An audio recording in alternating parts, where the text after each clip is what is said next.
السلام علیکم، کیسے ہیں آپ؟ ٹھیک ہوں گے؟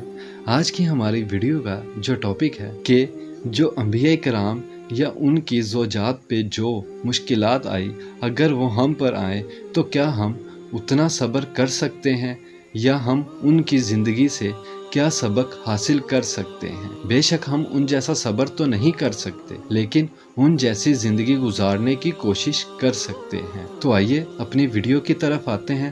اس سے پہلے میری آپ سے گزارش ہے، ایک دفعہ درود شریف پڑھ دیں۔ ناظرین گرامی، میں نے جب حضرت مریم علیہ السلام کا قصہ پڑھا اور مجھے ان کی برداشت پر رشک آیا، پھر اسے اپنے اوپر سوچا کہ اگر یہ میرے ساتھ ہوتا تو میرے رونگٹے کھڑے ہو گئے کہ جو لوگ ان کو باتیں کرتے تھے اگر میرے اوپر ہوتی تو ناقابل برداشت۔ میں نے حضرت آسیہ علیہ السلام کا قصہ پڑھا جو کہ فرعون کی زوجیت میں تھی، تو ان کے صبر پر رشک آیا۔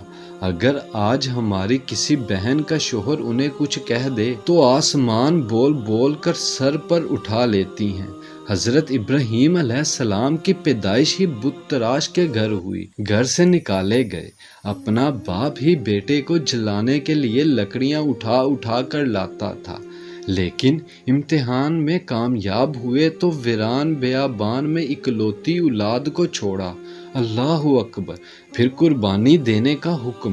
آج کسی مرد میں ہے اتنا حوصلہ؟ کبھی نہیں۔ حضرت ایوب علیہ السلام کی بیماری، سب کچھ چلا گیا، اولاد، مال، بیویاں، سب کچھ، لیکن آزمائش پر صبر کیا۔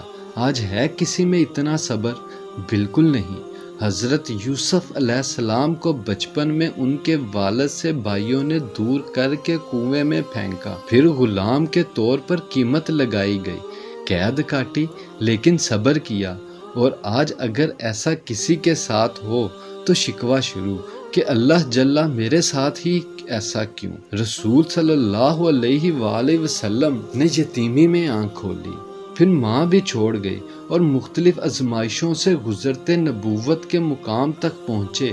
غزوات، بھوک، دشمنوں سے مسلسل آزمائش کی زندگی، کیا آج کوئی کر سکتا ہے یہ سب برداشت؟ بالکل نہیں۔ تو کیا یہ مثالیں ہمارے لیے کافی نہیں کہ مسلمان کی زندگی آزمائش ہوتی ہے اور ہمیں بھی زندگی کا ایسا ہی امتحان دینا ہے اور اسی طرح صبر کرنا ہے، دشمنوں کو معاف کرنا ہے، صلہ رحمی کا سلسلہ جاری رکھنا ہے۔ ہاں واقعی یہ زندگی گرم صحرا کی تپتی دھوپ کی مانند ہے اور ہمیں گرم ریت پر لیٹ کر سینے پر بھاری بھرکم پتھر کا بوجھ اٹھا کر کبھی کچھ اس سے بڑی آزمائش ہو، سلگتے کوئلوں پر لیٹ کر چمڑی جلا کر امتحان دیتے ہوئے بس احد احد احد پکارنا ہے۔ جنت ایسے ہی نہیں مل جانی، مومنوں کی سنت پر چلنا ہوگا، صبر کے ساتھ آزمائش پر پورا اترنا ہوگا۔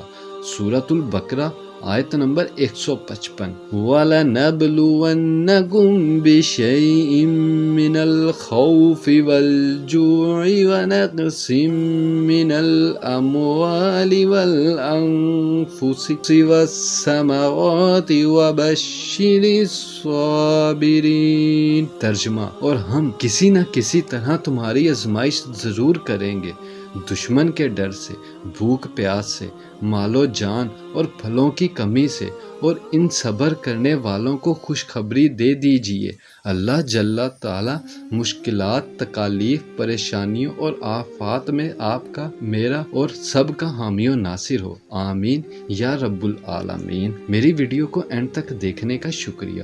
اگر آپ میرے چینل پر نئے آئے ہیں اور آپ کو میری ویڈیو پسند آئی ہے تو کائنڈلی میرے چینل کو سبسکرائب کریں، بیل آئیکن کو پریس کریں تاکہ آپ کو آنے والی ویڈیوز ملتی رہیں۔ اپنا خیال رکھیے گا۔ اللہ حافظ۔